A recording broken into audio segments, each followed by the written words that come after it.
Welcome to our channel. Already irrigation engineering start பண்ணி ரெண்டு video போயிருக்கு. முதல் வீடியோல advantages disadvantages பத்தி பார்த்தோம் irrigation ஓடது and சில crop period இத பத்திலாம் பார்த்தோம். செகண்ட் வீடியோல இந்த terms எல்லாம் எப்படி வந்துச்சு, இந்த termsலாம் என்ன அர்த்தம் அப்படிங்கறத டயகிராமேட்டிக்கா பார்த்தோம். அதோட ரெஸ்பெக்டிவ் யூனிட்ஸ் அந்த சைடுல எழுதி இருக்கேன். பேஸ் பீரியட் crop period வந்து டேஸ்ல சொல்லுவோம். அதே மாதிரி paleo irrigation core wateringன்றது just terms அவ்வளவுதான். cross command area culturable command area அப்படிங்கறத ஹெக்டேர் அப்படிங்கற யூனிட்ல மெஷர் பண்ணுவோம். ஹெக்டேர் அப்படிங்கிறது ஒண்ணும் இல்ல, ஒரு ஏரியா மெஷர் பண்ற ஒரு யூனிட் தான். 1 hectare is equal to 10,000 metre square. So இதுதான் வந்து 1 ஹெக்டேருக்கான யூனிட். தென் கடைசியில டெல்டானா என்னன்னு பார்த்தோம். ஒரு பேஸ் பீரியட்ல ஒரு கிராப்புக்கு எவ்வளவு தண்ணி தேவைப்படுது அப்படின்றத in terms of depth of வாட்டர்ல மெஷர் பண்ணுவோம். அது எதர் மீட்டர் ஆர் சென்டிமீட்டர்ல சொல்லுவோம். ஃபார் எக்ஸாம்பிள் ரைஸ்க்கு பாத்தீங்கன்னா டெல்டா வேல்யூ வந்து around 120 centimetre or 1.2 metre. So இதுதான் வந்து டெல்டா அப்படிங்கிறது. So delta of rice. Then intensity of irrigation ரெண்டு ஏரியாவை டிவைட் தான் பண்ண போறோம். சோ அது யூனிட் கிடையாது. இதெல்லாம் தான் வந்து போன வீடியோல பார்த்தோம். இந்த வீடியோலயும் அதே மாதிரி ஒரு சில டேர்ம்ஸ் இருக்கு, அதை பத்தி தான் பார்க்க போறோம். சோ ஃபர்ஸ்ட் ஒன் பாத்தீங்கன்னா கன்சம்ப்டிவ் யூஸ். கன்சம்ப்டிவ் யூஸ், இப்போ ஒரு செடியில ஒரு லேண்ட் பீஸ் ஆஃப் லேண்ட் இருக்கு, இதுல நம்ம செடி எல்லாம் வளர்க்குறோம், அதுக்கு நம்ம தண்ணி ஊத்த போறோம் ஆர்டிபிஷியலா, அதுதான் இரிகேஷன் தான் பார்த்தோம். சோ இந்த மாதிரி தண்ணி ஊத்துறது வந்து ரெண்டு விதத்துல செலவாகும்.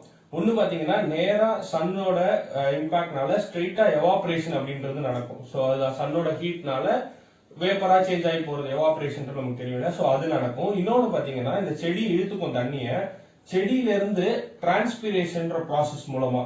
ஓகே, சோ செடியில இருக்க சின்ன சின்ன இலையில இருக்க போர்ஸ், அதுதான் வந்து ஸ்டொமேட்டான்னு சொல்லுவோம். அந்த ஸ்டொமேட்டா வழியா தண்ணி வந்து வெளில வந்து போகும். இது ரெண்டு விதமா வந்து நம்ம கொடுக்கிற தண்ணி வந்து யூஸ் ஆகும் இரிகேஷன்ல. சோ அதுதான் வந்து எவாபரேஷன் பிளஸ் டிரான்ஸ்பிரேஷன். இது ரெண்டுத்தையும் கம்பைன் பண்ணி எவாப்போ டிரான்ஸ்பிரேஷன் அப்படின்ற ஒரு டேர்ம்ல சொல்லுவாங்க. இதுல மொத்தமா எவ்வளவு தண்ணி செலவாகுதோ அதுதான் வந்து கன்சம்ப்டிவ் யூஸ். சரி, இது எதுல மெஷர் பண்ணுவாங்கன்னா அகைன் இதுவுமே in terms of depth of water தான். சே ஃபார் எக்ஸாம்பிள் ரைஸ்க்கு இவ்வளவு தண்ணி நீங்க ஸ்பெண்ட் பண்றீங்க, அதோட கன்சம்ப்டிவ் யூஸ் எவ்வளவு இருக்கும்னா கண்டிப்பா அரௌண்ட் சே ஒரு 100 சென்டிமீட்டர் வந்து அதோட கன்சம்ப்டிவ் யூஸா இருக்கும் த்ரூ அவுட் இட்ஸ் பீரியட்ல. மீதி எல்லாம் ஏதாவது லாசஸ்ல மத்த விதத்துல எங்கேயாவது யூஸ் ஆகலாம், இல்ல மண்ணிலேயே ஸ்டோர் ஆயிருக்கலாம், இந்த மாதிரி விஷயம்லாம். சோ மொத்தமா அது எவ்வளவு எடுத்துக்குது அப்படிங்கிற விஷயம் தான் வந்து கன்சம்ப்டிவ் யூஸ், எவாபரேஷன் பிளஸ் டிரான்ஸ்பிரேஷன். இந்த யூஸ் பாத்தீங்கன்னா இட் இஸ் நான் ரெக்கவரபிள். இதுதான் ரொம்ப முக்கியமான டேர்ம். ஏன்னா ஒன்ஸ் அது எவாபரேட் ஆயிடுச்சு இல்ல டிரான்ஸ்பிரேட் ஆயிடுச்சுன்னா அது திருப்பி நம்மளோட லேண்ட்ல இல்ல பிரசன்ஸ்ல இருக்காது, அது யூஸ் ஆயிடுச்சு, அவ்வளவுதான். அதனாலதான் வந்து கன்சம்ப்டிவ் யூஸ் பேர் அதுக்கு. இட் இஸ் நான் ரெக்கவரபிள். அப்ப நான் கன்சம்ப்டிவ் யூஸ்னா ரெக்கவரபிள், அதாவது அதோட பீயிங்க தான் நம்ம யூஸ் பண்ண போறோம். அது இருக்குன்றத அது அப்படியே தான் நம்ம யூஸ் பண்ண போறோம். அதனால அந்த தண்ணி வந்து லாஸ் ஆகி போயிடாது. Example phishing. சோ ஒரு டேங்க்ல வந்து ஃபிஷ்ஷை போட்டு பெரிய டேங்க்ல ஃபிஷிங் பண்றாங்கன்னா அந்த டேங்க்ல இருக்க தண்ணி அப்படியே தான் இருந்துட்டு இருக்க போகுது. அதே மாதிரி நேவிகேஷனுக்கு, சோ ஒரு இடத்துல இருந்து கப்பல் இன்லேண்ட் டிரான்ஸ்போர்டேஷன் தான் இருக்குல்ல, சோ அதுக்கு எல்லாமே தண்ணியை வந்து ஒரு மீடியமா யூஸ் பண்ணி அதை டிராவல் பண்ணி போயிருவோமே தவிர அது அந்த இடத்துல இருந்து இல்லாம போகாது. சோ பிசிக்கல் பிரசன்ஸ் இருந்துட்டே இருக்கும். பவர் ஜெனரேஷனும் அதே மாதிரி தான். டேம்ல இருந்து தண்ணி வேகமா விழறப்போ அதோட விழற அந்த வேகத்தை தான், எனர்ஜியை தான் நம்ம யூஸ் பண்ண போறோம். கைனடிக் எனர்ஜியை தான் நம்ம யூஸ் பண்ண போறோம். தண்ணி இருக்கும், அதுக்கப்புறம் டவுன் ஸ்ட்ரீம்ல இருக்கும். சோ இதுதான் வந்து நான் கன்சம்ப்டிவ் கன்சம்ப்டிவ் யூஸ்க்கான வித்தியாசம். இன்னொரு முக்கியமான டேர்ம் இரிகேஷன் இன்ஜினியரிங்லயே பாத்தீங்கன்னா இந்த டியூட்டி ஆஃப் வாட்டர், வாட்டரோட டியூட்டி அப்படின்னு சொல்லுவோம், ஆர் அவுட்லெட் ஃபேக்டர். இந்த டேர்மை புரிஞ்சுக்கிறது ரொம்ப ரொம்ப முக்கியம். இதை வச்சு ஒரு ஃபார்முலா இருக்கும், இதை வச்சுதான் சம் வரும் அப்படின்றது நமக்கு நல்லாவே தெரியும். ஆனா இதுக்கான அர்த்தம் என்னன்றது தெளிவா புரிஞ்சுக்கிட்டு தான் நம்ம அதுக்குள்ளதான் போகணும். சோ ஃபர்ஸ்ட் டியூட்டி அப்படிங்கறதோட டெஃபினிஷன் இதுதான், ஏரியா டிவைடட் பை டிஸ்சார்ஜ். இதை ஞாபகம் வச்சுக்கிட்டீங்களே போதும். இதுல டிஸ்சார்ஜ் அப்படிங்கறத கியூமெக்ல மெஷர் பண்ணுவோம், ஏரியாவை ஹெக்டார்ல மெஷர் பண்ணுவோம். அதனால டியூட்டியோட வாட்டரோட டியூட்டியோட யூனிட் வந்து ஹெக்டார் பர் கியூமெக் அப்படின்றத ஞாபகம் வச்சுக்கோங்க. கியூமெக் அப்படின்னா ஒண்ணும் இல்ல, டிஸ்சார்ஜோட யூனிட் தான். மீட்டர் கியூப் பர் செகண்ட் சொல்லுவோம்ல, அதான் கியூமெக் அப்படின்னு சொல்லலாம். சரி, இப்போ இந்த டெஃபினிஷனுக்குள்ள புரிஞ்சுக்கிறதுக்கு பிராக்டிகலா புரிஞ்சுக்கிறதுக்கு போவோமா? ஒரு மீட்டர் கியூப் ஆஃப் வாட்டரை வச்சுட்டு ஒரு பிளான்டோட பேஸ் பீரியட் இந்த 1 கியூமெக் அப்படின்ற அளவு, இந்த டிஸ்சார்ஜ் அளவை வச்சுட்டு எவ்வளவு லேண்ட வந்து எவ்வளவு ஏரியாவை வந்து நம்மளால இரிகேட் பண்ண முடியும் ஒரு செடியை ஃபுல்லா வளர்க்கறதுக்கு அப்படின்ற அந்த வேல்யூ தான் duty of water. So 1 cumec of water used for irrigating how much area, அந்த ஏரியாவோட வேல்யூ தான் வந்து டியூட்டின்ற மாதிரி. சோ இதுதான், இப்படிதான் நம்ம இதை புரிஞ்சுக்கணும். சோ டெஃபினிஷனா இதை சொல்லலாமா? Duty of water is defined as the area that can be irrigated with 1 cubic of discharge of water.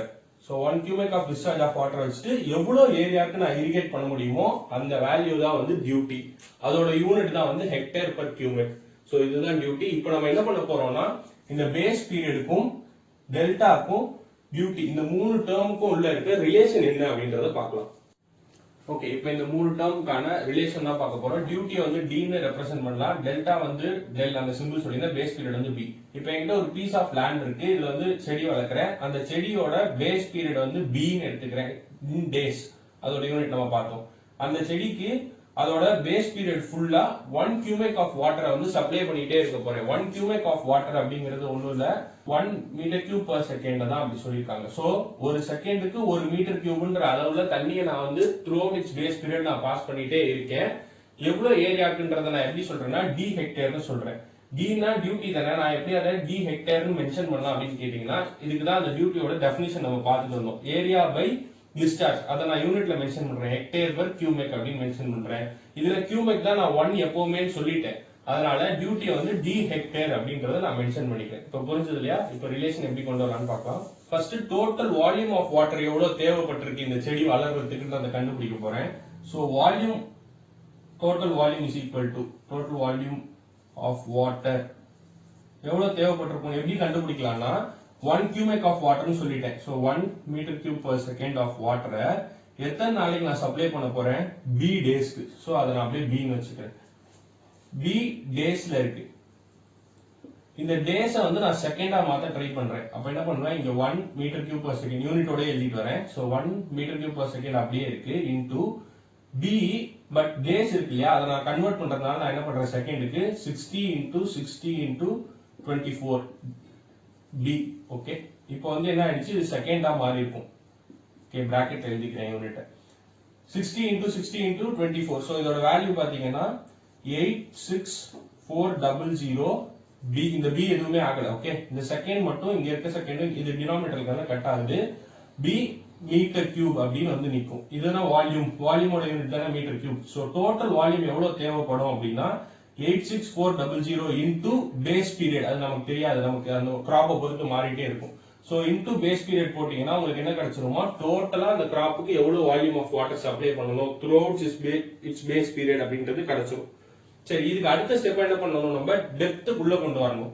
Okay, அப்ப டெப்த் எப்படி கொண்டு வரலாம்னா, total depth of water, total depth of water, total depth of வாட்டர்ன்றது which is nothing but என்னது, நம்மளோட delta தான். கரெக்ட்டா? So delta அப்படிங்கறது எழுதிக்கிறேன். டெல்டா இஸ் ஈக்குவல் டு எப்படி கண்டுபிடிக்கலாம்னா, volume divided by area of graph.